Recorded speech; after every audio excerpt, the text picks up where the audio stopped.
Hello दोस्तों, नमस्कार। मेरा नाम है पलाश कुमार। स्वागत है हमारे चैनल प्लास्टिक पर। दोस्तों, जिन भाई बंधु का बिहार सीजीएल थर्ड में पीटी में रिजल्ट आ गया है, उनके लिए एक महत्वपूर्ण नोटिस है जो दी गई है। दोस्तों, देख सकते हैं आप, विज्ञापन संख्या 0122 तृतीय स्नातक स्तरीय संयुक्त परीक्षा 2022 हेतु विज्ञापन आई है दोस्तों, बिहार कर्मचारी चयन आयोग के द्वारा। ठीक है दोस्तों,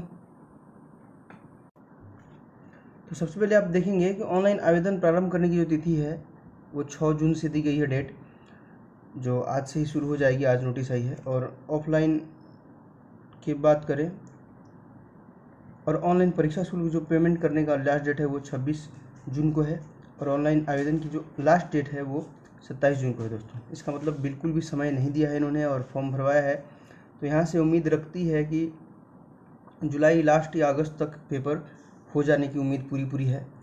अब देख सकते हैं यहाँ पर नीचे नोटिस में लिखा हुआ है कि बीएसएससी पीटी की जो 2022 की जो परीक्षा फल है वो घोषित हो चुकी है, और कोटिवार रिक्तियों की स्थिति के अनुसार एनेक्जर 1 के अनुसार इसमें बेसिक डिटेल्स भरना है, जैसे नाम, पिता का नाम, फोटो, लिंग, आरक्षण कोटि, जन्म स्थिति, स्थायी पता, दिवंगतता की स्थिति, और कोई परिवर्तन नहीं होगा। तो ये पहले से जो रजिस्ट्रेशन हो चुका था, इसमें कोई बदलाव आप नहीं कर सकते हैं। बस फिर से अपनी जनरल डिटेल्स डालनी होती है, वो डालना पड़ेगा दोस्तों।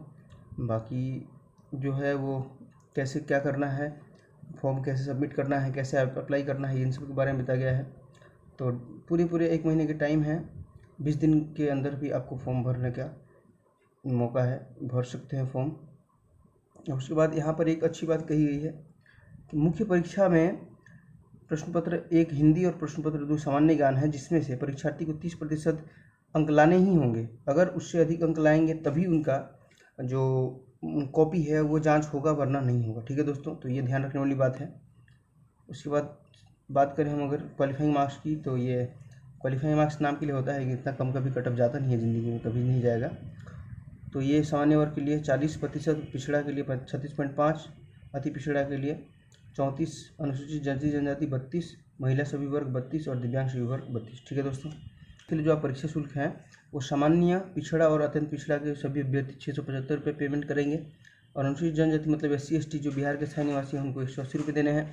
बिहार के बाहर के सभी जो उम्मीदवार हैं उनको 76, जिनको जनरल में ही काउंट किया जाता है, और जो दिव्यांग हैं अनुसूचित जाति जनजाति के समान है वो 180 रुपये, और जो राज्य के स्थायी निवासी हैं और आरक्षित अनारक्षित महिला हैं उन्हें भी 180 रुपये। ठीक है दोस्तों, तो ये सब जो है शुल्क है मेंस की परीक्षा के लिए।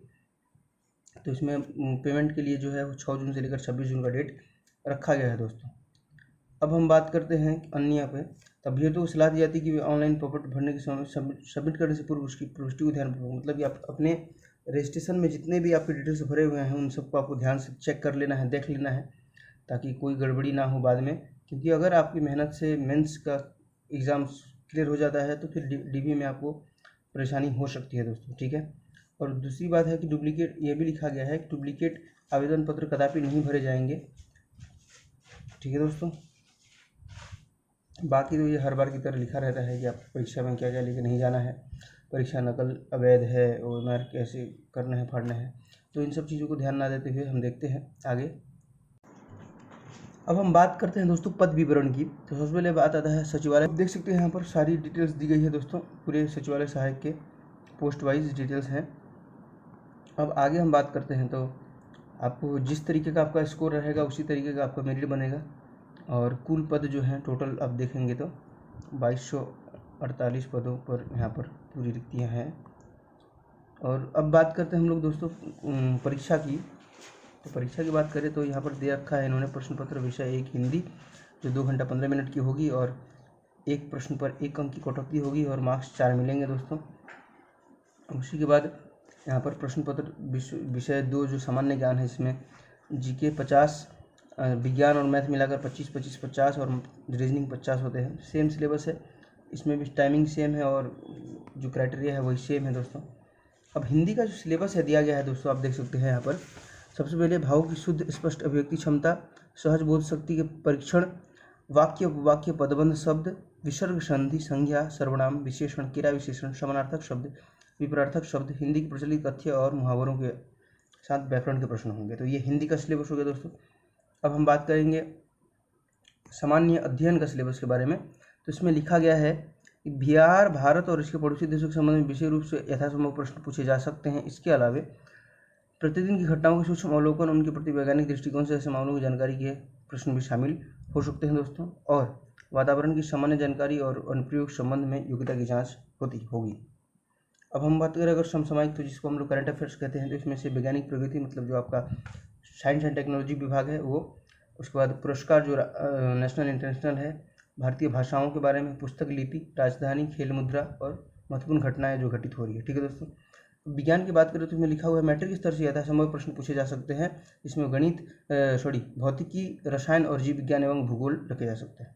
तो इसमें कोई ऐसा सिलेबस मेंशन नहीं है कि ये चैप्टर पूछा जाएगा, बस बोला है मैट्रिक स्तर से। तो आपको एनसीईआरटी करने की जरूरत है, बहुत ही ज़रूरत है, क्योंकि वो आपको बहुत ही फायदा देने वाली है दोस्तों। ठीक है। अब बात करते हैं गणित में। तो गणित में लिखी हुई है मैथ्स में कि आपको अभिकलन, दशमलव, भिन्न संख्याओं के बीच परस्पर संबंध, मूलभूत अंकितीय, प्रतिशत, अनुपात, औसत, ब्याज, लाभ और हानि। तो मैक्सिमम जो है यहाँ पर जो आपका सिलेबस है वो अर्थमेटिक पे बेस्ड है और नंबर सिस्टम के जो छोटे छोटे उप चैप्टर हैं उस पर बेस्ड है। ठीक है दोस्तों। अब बात करते हैं हम लोग मानसिक जो जांच क्षमता है यानी कि रीजनिंग की, तो ये बहुत ही महत्वपूर्ण भूमिका निभाने वाली है, क्योंकि 50 क्वेश्चन होते हैं यहाँ पर।